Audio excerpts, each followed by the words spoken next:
The following public service program is brought to you by the Metropolitan Library System.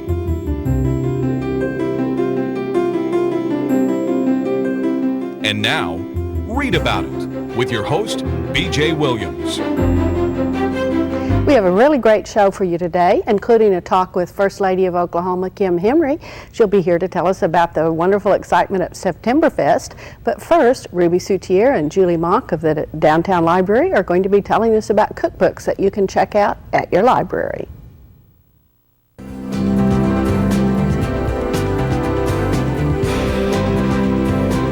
Hello, today we're going to talk about Holly Clegg's Trim and Terrific Home Entertaining the Easy Way, Fast and Delicious Recipes for Every Occasion. That's quite a title, and it's quite a book. I have owned this book, my own copy, for about a year, and I've tried a wide variety of recipes in this book, and I really, really like them.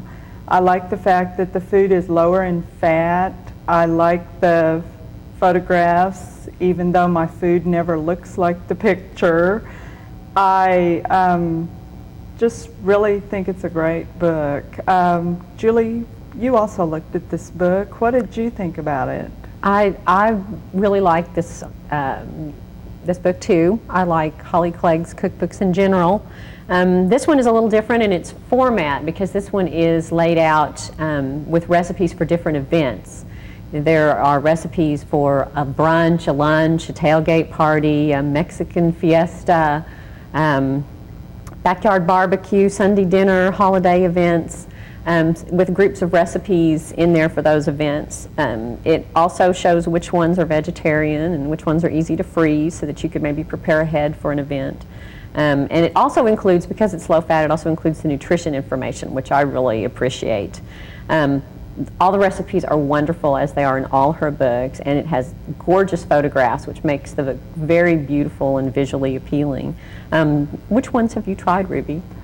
I've tried a whole bunch of things, and my husband absolutely loves a recipe called Fruity Bran Muffins. He really, really likes that one.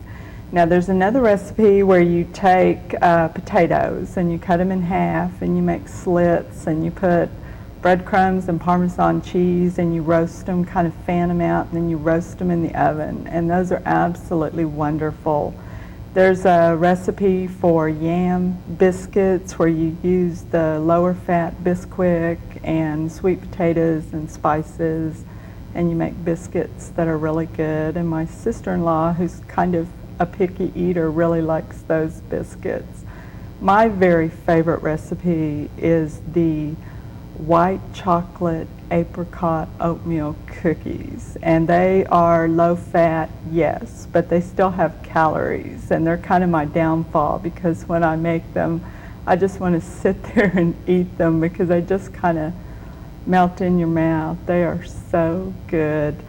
This book by Holly Clegg, the Trim and Terrific Home Entertaining the Easy Way, is available at your library and also probably at your local bookstore. I know it is wet and the sun is not sunny. Hi, my name is Jose Jimenez of your Metropolitan Library Commission. You know, most experts tell us that if you just spend 20 minutes a day reading to your child, you're not only building a bond that lasts a lifetime, but you're also preparing that child to learn how to read. Check with the experts at your Metropolitan Library for suggestions on just the right books for you and your family. And visit us at our website at www.metrolibrary.org. With me now is Glenda Carlisle. She is the Executive Director of the Oklahoma Center for the Book at the Oklahoma Department of Libraries. And usually, Glenda, you're here to tell us about the Oklahoma Book Awards, but you've got a couple of other things that the Center for the Book has been involved in. Oh my, we're just involved in so much right now. It's a really busy fall. We're getting ready to go to the National Book Festival in Washington, D.C., and then we're going to be taking part in the Red Dirt Book Festival, and we're working with the Oklahoma Reads Oklahoma. And well, now the National Book Festival, Okay. You said that was in Washington, D.C. It's in Washington, D.C. It was started by Laura Bush, and kind of a copy of the Texas Book Festival that she started. And I believe this is the 5th year for it, and 4th or 5th.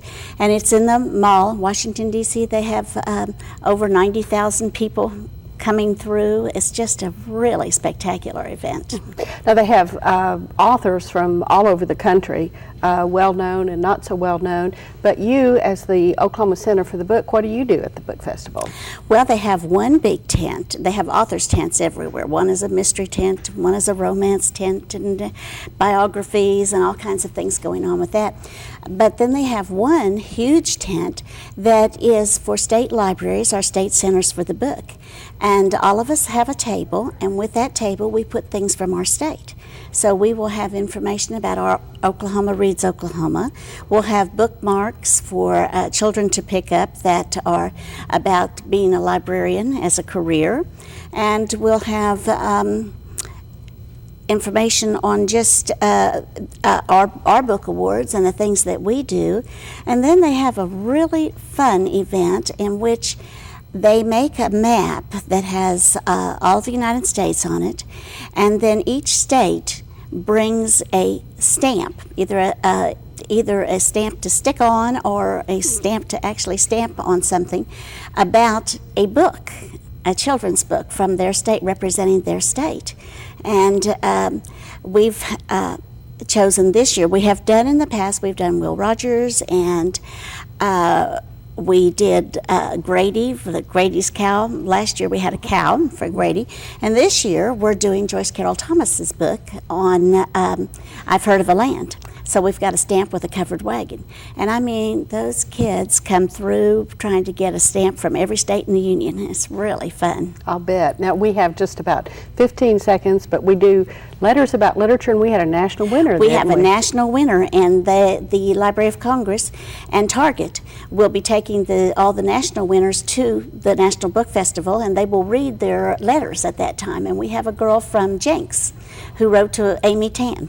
Well, wonderful. So will you get a chance to hear her, or are you going to be busy stamping? I never get to go hear people. They've got all these wonderful speakers. Carolyn Hart from here was one of the ones 2 years ago. And we're always so busy, we don't get to hear all these wonderful people. Well, because you're dealing with all the eager Right. kids. They want that stamp That's from Oklahoma. true. Thanks very much, Glenda, for being with us. Thank you. Coming up next, we have Kids Corner. Heidi Johnson has some books for our very youngest readers.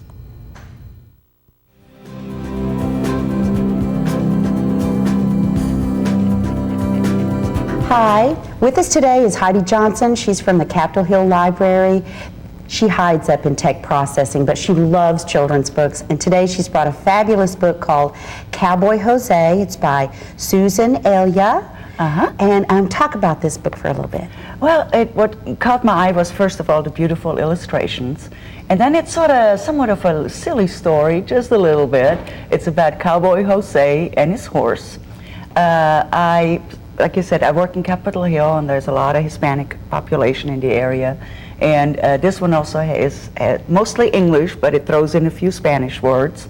It does have a glossary in the front, so you can look up and see what the words are that you don't know, like me. And it's the story of Cowboy Jose and his horse, and him falling in love with the señorita who tells him he's too poor and he needs to get more money. So he enters this cowboy rodeo, and he's trying to win some money. And his horse cheers him on as he rides this bronco. And as it turns out, in the end, he does win the prize. However, he thinks about the señorita a little bit more. Since she was just after his money, he decides maybe that's not for him after all, and maybe him and his horse just ride off together into the sunset and have their own little celebration. Well, it's beautiful, it's bright, it's brilliant. You know, the illustrations are remnant, of course, of the Southwest. Exactly. Lots of desert, but you know, then purple mountains in the back, and it really It's quite reminded attractive me. looking, It yeah. is. Well, and it also reminded me of the Warner Brother cartoons, and the bright colors and the face of the horse. Right. Yeah. Right. So anyway, it's a very fun book, and I think most children should enjoy it. with a little guidance, maybe, you know, picking up on the words. but- And because it does have that glossary, that should make it easy for them to learn a little Spanish on the way. Correct. And Very it also gives you the good. pronunciation, so you even learn how to pronounce it the correct way. Exactly. It's Cowboy Jose. It's by Susan Elya, E-L-Y-A. And we have a second book to talk about. It's called Breakfast for Jack. Now, this is a book totally without words. It's all done in pictures, and it's the story of Jack, this little dog, gets up in the morning, and as it turns out, the whole family is getting fed, and Jack expects his breakfast very shortly, except everybody keeps getting sidetracked with their own chores, and, oh, you're running late for the bus, and that type of thing. Everybody leaves, and Jack still has not been fed. And the story turns out well in the end. The little boy that takes care of him, his buddy, all of a sudden remembers on his way to school and dashes back, and yes. Well, they're going to have to read it for themselves or look at That's the right. pictures for themselves. Breakfast for Jack. It's by Pat Schories, S-C-H-O-R-I-E-S. We know you'll enjoy it at your favorite library or at your local bookstore. Thanks, Kelly and Heidi. Coming up next, we have Doug Benton and Jim Nimmo. They're going to tell us about some CDs that you can check out at your library.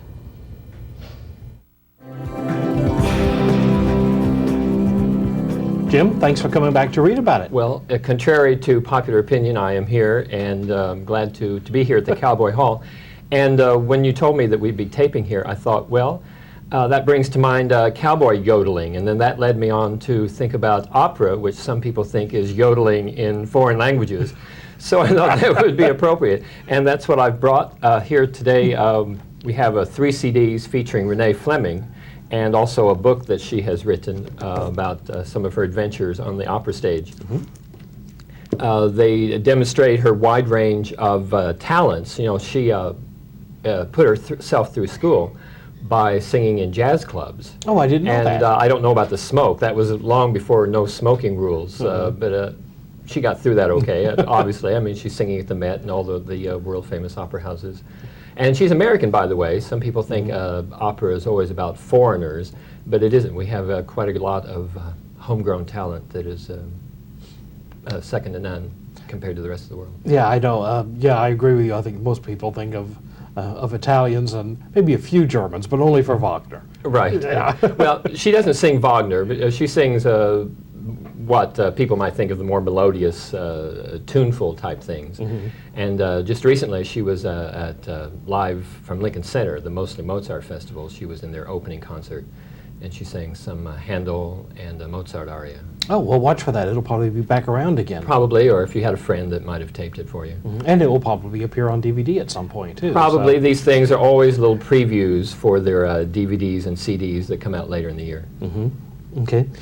So she is primarily, what, a bel canto singer then? Yes, that for people who don't know, bel canto just refers to a certain style of music in opera history, and it's characterized by a lot of melodious type singing. It's not the very stentorian, declamatory thing that people think of as the stereotype of comic opera. But Right.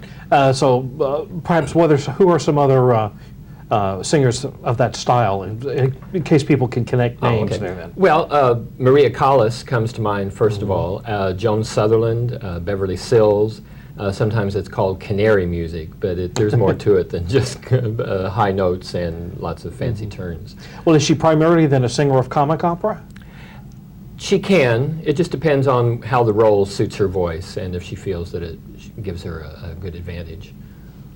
Okay, and again, her name is Renee Fleming, and do you remember where she was from in the U.S.? New Jersey, I believe. Oh, okay, New Jersey. Anyway, we have several CDs with her voice on them, and the autobiography that you brought in, so thank you very much. Jim Nimmo, we're glad to see you. I'm always glad to be here. We'll see you again soon, I guess. I hope so. Thanks. Thanks, Jim and Doug. Up next, Director of Publications for the National Cowboy and Western Heritage Museum, M.J. Vandeventer, will be talking with local community leader Gene Hoffman-Smith about one of Gene's most recent books.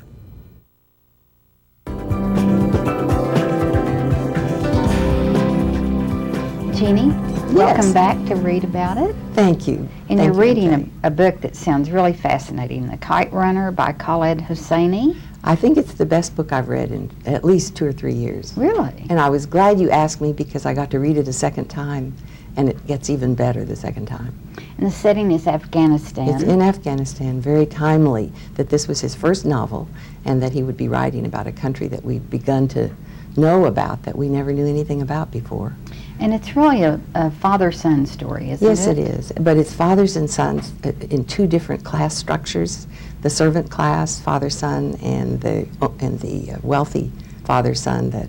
And the women, the mother of the wealthy son has died in childbirth, and the mother of the servant son has run away and abandoned the boy about 3 weeks old. And so you see this household of men and boys who love each other and play together beautifully and have the most wonderful friendship and relationship. And then you see some betrayals that happen because of human weaknesses. And you just feel so terrible, and they feel so terrible, and the guilt that they experience and how that influences their lives. What happens when the Taliban comes into Afghanistan? The family has to leave. They end up in America, and how they make reparation for the terrible mistakes that they made. So what's the major conflict in this story? The major conflict is the conflict between the class structures, the Shiites and the Sunnis, because the wealthy man and his son are members of the Sunni class, and then the servants are the Shiite Hazara class. And you see that they can't bridge the gap between the 2 classes, and it's so tragic because they have great friendships, but they can't ever enjoy them in the way that they could if they could feel some equitability. So what do we learn? Well, we learn that it is possible to forgive ourselves first for things we've done if there's some way that we could make reparation, and how to find that reparative act that we could do, which is always in loving and giving to someone else when you weren't able to do it with the person that you originally started with. And that's an important thing. I loved what Isabel Allende said about this book. A wonderful work. This is one of those unforgettable stories that stay with you for years. All the great themes of literature and of life are the fabric of this extraordinary novel. Love, honor, guilt, fear, redemption. It is so powerful that for a long time, everything I read after that seemed bland. I think she's right. I think she's absolutely right. I think so, it's too. wonderful, and the characters stay with you because they're so well developed. And you know, when you can read anything where you see people grow and change and become more fully human, you just have to appreciate that kind of literature because it helps you grow. And I think anything that helps you grow. What is it? Someone said that to read is to know you're not alone. Oh, what a wonderful way to end this interview. Yeah. Thank you so much. You're welcome. Come again. I'd love to. Thank you. Mm-hmm. You may have noticed the lovely background for this segment with MJ Vandervenner and Jean Hoffman-Smith. The National Cowboy and Western Heritage Museum graciously allowed us to tape a number of book reviews there, and we hope we'll be able to go back again soon. But first, our guest for this evening is the First Lady of Oklahoma, Kim Henry, and she's here to tell us about a celebration that you're having. It's on the grounds of the Governor's Mansion, and it's called Septemberfest. Yes, it's September 10th. It's from 10 a.m. to 5 p.m. We have this every year. What we do is we open the grounds, open the gates of the mansion, and allow everybody to come on, and we conduct a fair. And it's free to everybody. You can bring your entire family and stay all day long and enjoy all the exhibits and venues, and the house is open, and it won't cost you anything. You can bring a picnic lunch, or you can purchase some food that will be off the mansion grounds onto Phillip Street from one of our vendors. And there are lots of things to do. Oh yes, there are so many things to do. We'll have an archery range, and we have a simulated fishing pond. We have a hay bale maze. We have the world's largest peanut that will be there. We have a turbo slide for the kids to slide on, little inflatable playgrounds. We have tractors that will be there that the kids will be able to see and play on as well, and venues for everybody really. Clowns, we have stages set up where we showcase Oklahoma talent, usually youth youth, children talent that come in, and that's a lot of fun to see. And so there's just a myriad of things to do to keep you entertained and active all day. And this year will be the first year that we will have a very comprehensive health fair sponsored by the Oklahoma Medical Association that will come in as well. That sounds great. Oh, yeah. Well, now I know that the Metropolitan Library System usually has a booth.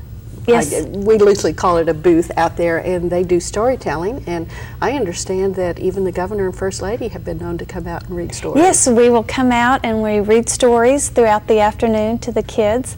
Right outside, right in front of the mansion, which makes it a lot of fun because then people can go in and tour the mansion after that. In the past, we've had books to be given away, and we hope to do that again this year. And I just can't stress how much fun it is and how excited that we are to be able to do this, and that it's all free. You can bring your children, your entire family, and play all day and not have to say no to anything. Now, we have a website that people can access if they can't remember it, September the 10th from 10 a.m. to 5 p.m. at the Governor's Mansion. But they can go to the website www.gov.ok.gov. It's up on the screen right now. Right. To get more information. But it sounds like what they need to know is to be there by 10 o'clock, bring your family, and be prepared to have some fun. That's right.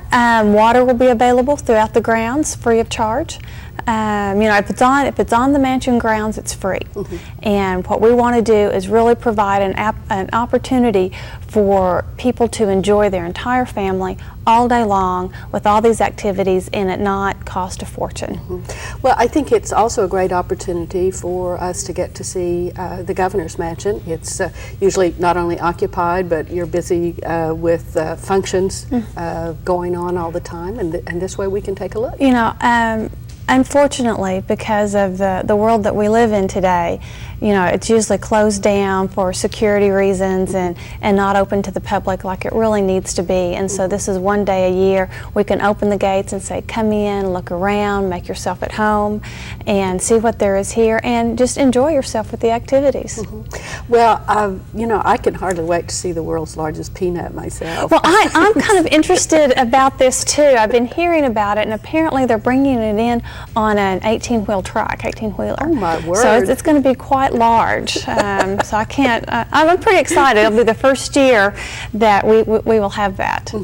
Well, we have some pictures of past events, and it looks like people can really, I think, connect with what Oklahoma is. There have been in the past, and with the peanut, of course, we're getting into some of the agricultural activities that Oklahoma, really, that's what the state was all about when it was first opened up. Oh yes, we have venues from the Wheat Commission, the Peanut Commission there as well that we're real excited about. We have some pioneers and coaches, the stage coaches and stuff there on the grounds as well. It's an educational fair, as well as, you know, we have the fishing and the archery and the slides and all that that comes in. And we also have a petting zoo that will be there for the kids, and then the hay bale maze that is in the shape of Oklahoma, and the kids like to go in there. My kids really like the hay bale maze. Oh, I'll bet they do. Yeah. Well, it sounds like a great opportunity to have a lot of fun, to maybe get a little wet at the fishing pond. Yes. I'm sure there's going to be lots of splashing in water. Take a quiet moment to sit down and listen to a story, or listen to you and the governor read. I understand that Spartacus from the library system will also be there. Yes. And I've seen his appearances before. He's more of a Pied Piper, I think, than anything with the kids going around. And again, we want to stress it is free. Anybody can come from all. We want to invite everybody from all across the state. Just get in your car and drive on down and prepare to have a lot of good fun. It sounds like it's patterned after the harvest is in picnic and get together, really. Yes, yes, it is. And this is our 9th year that we've been doing it, and it's just grown bigger and bigger every year. We really expect to have about 35,000 people come across the mansion grounds on the 10th. So they need to get there a little early for the parking, don't Yeah, they? yeah. Unfortunately, the mansion wasn't built for, that kind of parking, but they're parking over in the Capitol area, and it makes it easy to walk over. You can use the tunnel to walk on over to the grounds. And avoid all of that highway system. Yes. We don't want children crossing Lincoln Boulevard, but there is the tunnel that comes on over. Well, that sounds great. So come early. Bring your own food if you want, or bring a little money because there will be food vendors available. Out on Phillips Avenue, but not on the grounds. So once you're on the grounds, it's all free. And I like that you said that there was going to be water everywhere because it could well be hot. And Right. And you don't have to worry about, getting your kids Cokes or anything like that. The water is there, and it's cold. The Boy Scouts help us keep all the water jugs full and all the ice available and the cups there and everything picked up and cleaned. Well, it sounds like you know what you're doing and you're prepared to help Okies have a lot of fun. Can I call them up? Can I call us Okies? Well, absolutely, absolutely. But, we're all Oklahomans at heart. We love our state, and we're very excited to be able to show it off, and especially the grounds with the governor's mansion and everything. Yeah, I think that's neat. Education, fun, all in one package. And I want to thank you very much for being here to tell us all about it. Well, thank you. Thank you for allowing me to do this. Thanks.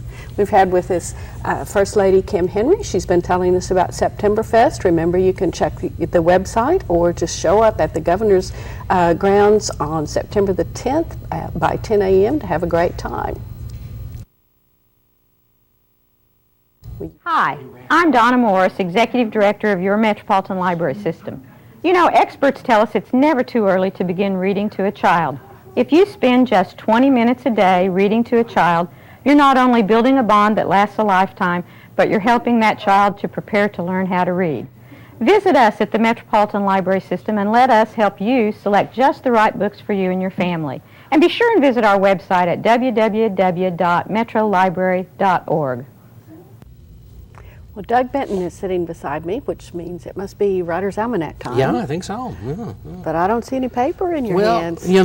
I have nothing to say this week. Although I could tell my story about Gerhard Grellman again. Oh, let's not get into that, I folks. made up a Writer's Almanac.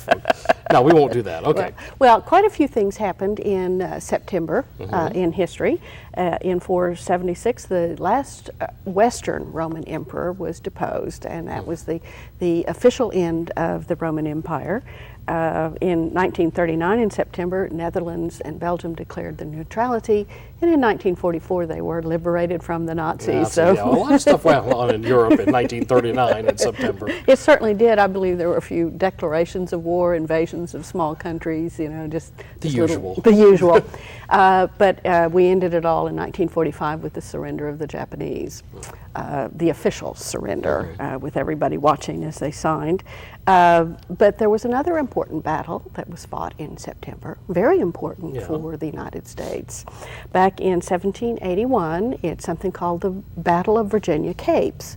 Now, everybody has heard of Cornwallis' surrender at Yorktown. Right. The only reason Cornwallis was induced to surrender at Yorktown was that the French fleet had defeated decisively the British fleet at the Battle of Virginia Capes, thus cutting Lord Cornwallis off from any hope of aid.